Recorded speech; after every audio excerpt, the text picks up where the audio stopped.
Um, so, I guess the first thing, why did you want to come forward and at least tell your story about what happened? I wanted to come forward and speak for the reason that I feel like if there's anybody out there that has any information regarding what happened to me of the shooting, if they would be able to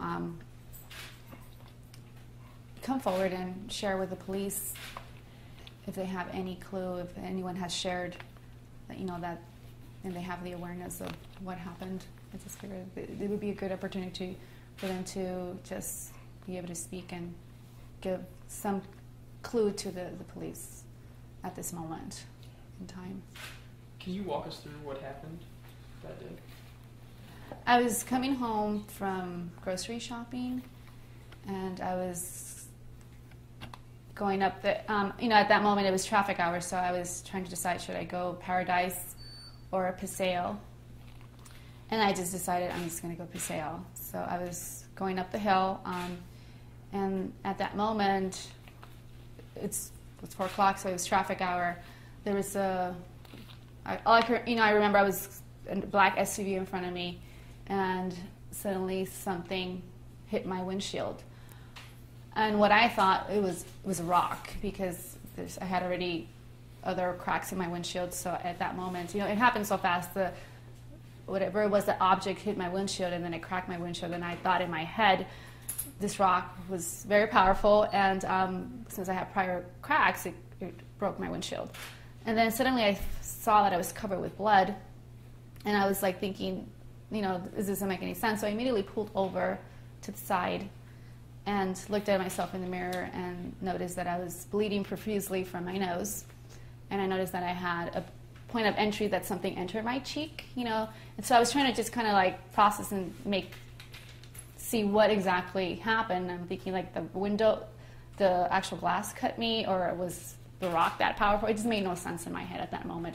What I realized is I need to call 911. So I grabbed my phone, but I was bleeding profusely. It's a smartphone. I couldn't slide it to unlock it. I couldn't dial 911. So I immediately put the emergency lights on, pulled to the side, got off my car to ask for help. So that's what I did. And at that moment, I was, just cars were passing by, and I was waiting to see if anybody would pull over. And at that moment, I just got really frightened. I was just thinking any minute I could pass out. I'm losing a lot of blood. So I just started screaming for help. And then a couple cars pulled over, and then they were trying to a man was trying to calm me down. And then the other lady that pulled over, the man asked her, "Are you calling 911?" And they did. So and that's what happened. At that moment, I still had no idea that a bullet had gone through my windshield until the paramedics and the police came, and they said, this is not a rock, this is a bullet. And then I was just thinking, like, a bullet? Like, really? From where? It, made no sense to me. I was still in denial, thinking, how could it be a bullet? And from where? So then they asked me, did you see anybody at the bridge? And I was like, I was driving, it's traffic hour, I was paying attention to the car in front of me, it was a black SUV, something hit my windshield. I have no idea if there was anybody at the bridge, honestly. Where I was at the bridge, I have no idea at that point. And at that point, and so not until I got to UNMH at the hospital, where they were waiting for me, the trauma team, and they took me to get a CT scan. It was confirmed that I had metal in my face and that it was a bullet. That's what it appeared to be. And at that moment, I was just I was in shock, because I was thinking a bullet, and I was thinking of I could talk, because they kept asking me, can you breathe? I'm like, I could breathe. I'm thinking, I don't have anything that came out of me. I just couldn't quite understand it. It just made no sense still. And in the moment that I was at the hospital, I realized, this could have happened to anyone. It could have happened to one of my loved ones, because, that day, a couple of my loved ones were coming to see me, and but it happened to me. And then at that moment, I thought, well, thank God it happened to me, and it didn't happen to them, because I don't know what would have happened, in that moment. But I was thinking, okay, I'm grateful to be alive. I'm grateful right now to even be talking and walking and breathing on my own and being able to just, eat on my own. Because I have the awareness that the injury could have been 10 times worse, and I possibly not even be here. So, and one of the biggest messages, whoever, whether the person was out there shooting randomly, where the person was trying to aim for a vehicle, we don't know. But, whoever did do it, I feel like any action needs to be held, there's consequences, and they need to be responsible for what happened. One of the biggest things, I've always felt safe living out in this area. I had never felt because it's a really quiet neighborhood. And for the first time, I realized, I'm not safe. And in general, I just thought I'm not even safe outside. That the fear of not being safe, it came upon me. And that's something I had never experienced living here in Albuquerque. It'll be 12 years that I've lived here, and I've always felt very comfortable. So, and I know, and for me, like when I was speaking out, it's just a process of healing, moving forward.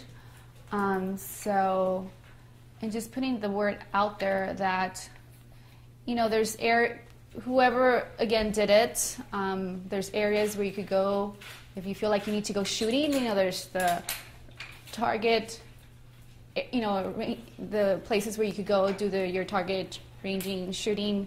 That's what you should be doing. And then, for the other people that, I just can't even begin to comprehend if people are out there trying to aim for cars or whatever they're trying to do. That's unacceptable altogether. So I'm just, at this moment, I'm really lucky. I'm really blessed, truly, to be here, being able to share my story with the public. And I'm really grateful, because my injuries could have been 10 times worse. So I realized that this recovery phase, if this is what I have to deal with, I'm blessed. I truly believe that the higher power and my guardian angels were with me at that moment. So that's one of the biggest messages I wanted to put out there. And I wanted to thank the Good Samaritans that pulled over, because at that moment I was extremely frightened. I was just trying to, what was going through my head is like, any minute I'm going to pass out because I'm losing so much blood. So once they pulled over, it's like, I felt this sense of relief, and I'm truly grateful for that. Where did the bullet hit you? As we had heard from, it was in the jaw, basically. Where did it? Can you describe your kind of injury?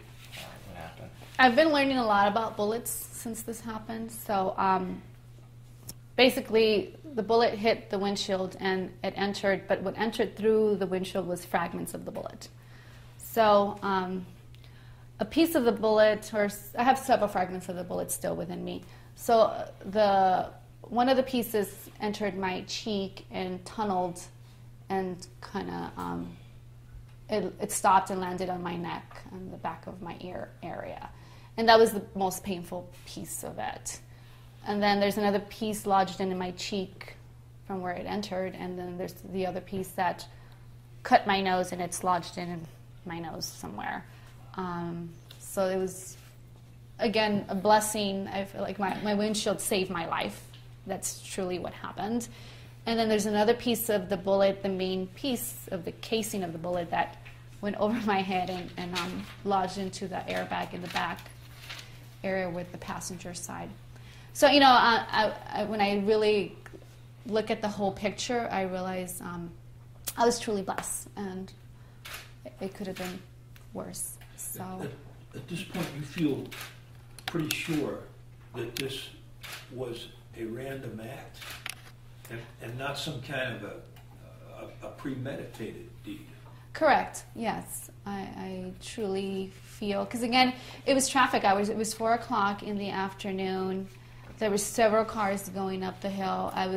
It could have been the car in front of me. It could have been the car behind me that could have gotten hit. I just happened to be the car that the bullet landed on. So, I mean, I truly feel it was a random act. Again, we really don't know, but again, whether the person was premeditating to just hit a random car, you know, I mean, I really don't know. And I'm sorry to get here a couple of minutes late, but you didn't see anybody up on that bridge? Or, No, correct. Well, again, I was not focused on the bridge when I was going up the hill. I was just focused on the car that was driving in front of me because it was traffic hour. Keeping my distance was where I was focused when I was driving up the hill. Did you ever lose consciousness? I didn't. What was that experience then like? I mean, having these injuries and being awake and aware the entire time, even when you got to the hospital.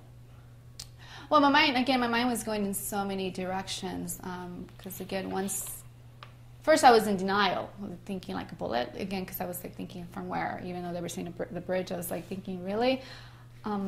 So I was just thinking, well, we'll find out in a few minutes. So once I had the awareness that it was a bullet, again, the first thing that came to my mind was like, this could have been one of my loved ones, you know, and that's the piece when I realized, you know, well, thank God it was me and it wasn't any of my loved ones at that moment.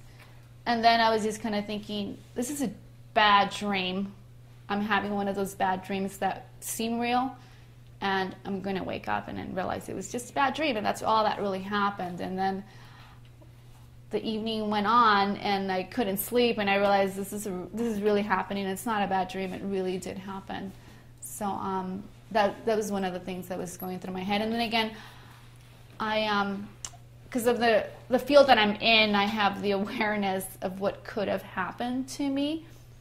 I was just really grateful and thankful that this is all that happened.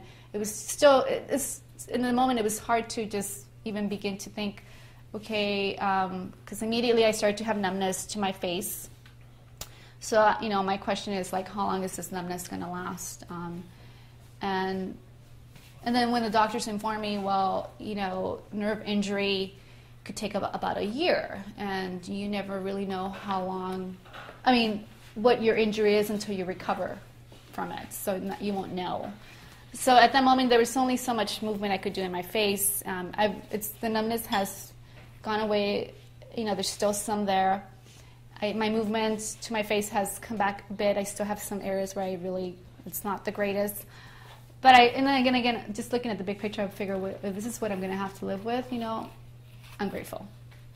You know, that's the way. That's just how I was thinking, and I'm still thinking. You know, I figure I'm just taking it day by day, and that's all I really could do at this moment.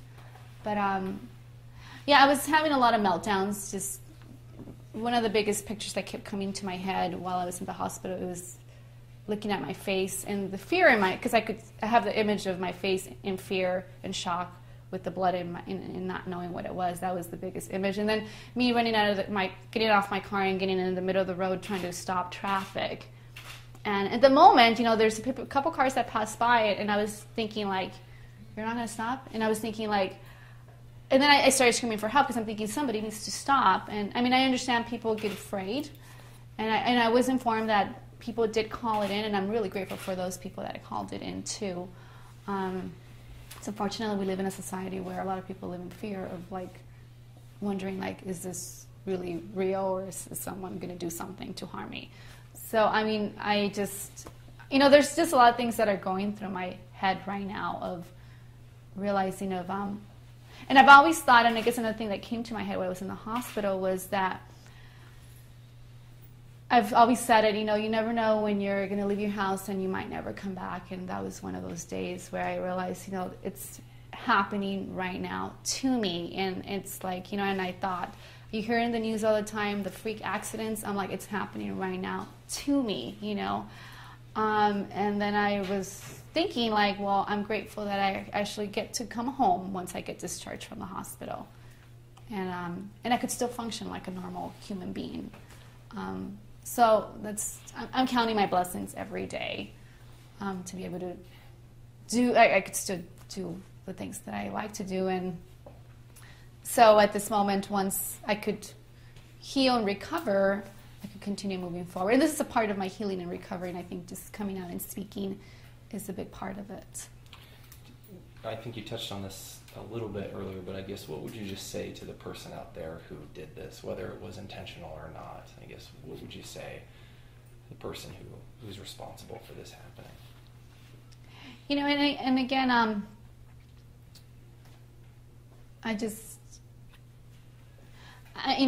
since I don't know if it was just somebody out there shooting just randomly, or whether they were aiming to hit some vehicle.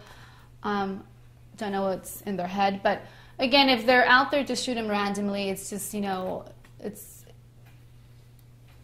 people need to be responsible for people that own guns, and there's the shooting ranges where they need to go and do that if that's what they want to do, do that, be responsible. For the people that are, if they're aiming to shoot someone, I mean, that's unacceptable. And I mean, I really at this moment don't even know what exactly I would be saying to that person. But I know, again, this could have been anyone, and it could be, and that's just the way I see it. It could be could have been anyone.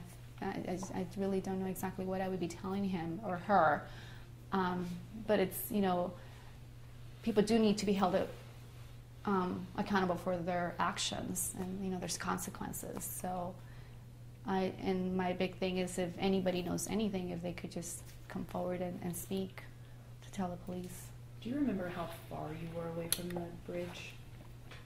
I don't remember. I mean, did you have it in sight?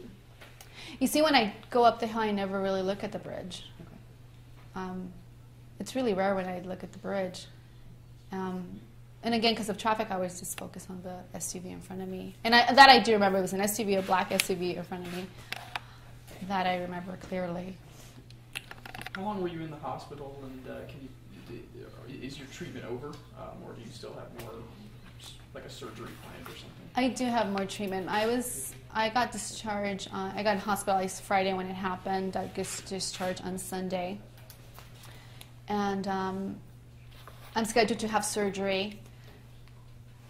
Again, because I have 2 fragments still in my face, I'm going to be having plastic surgery, because then there's a piece of my nose that got damaged, so they're going to fix that piece.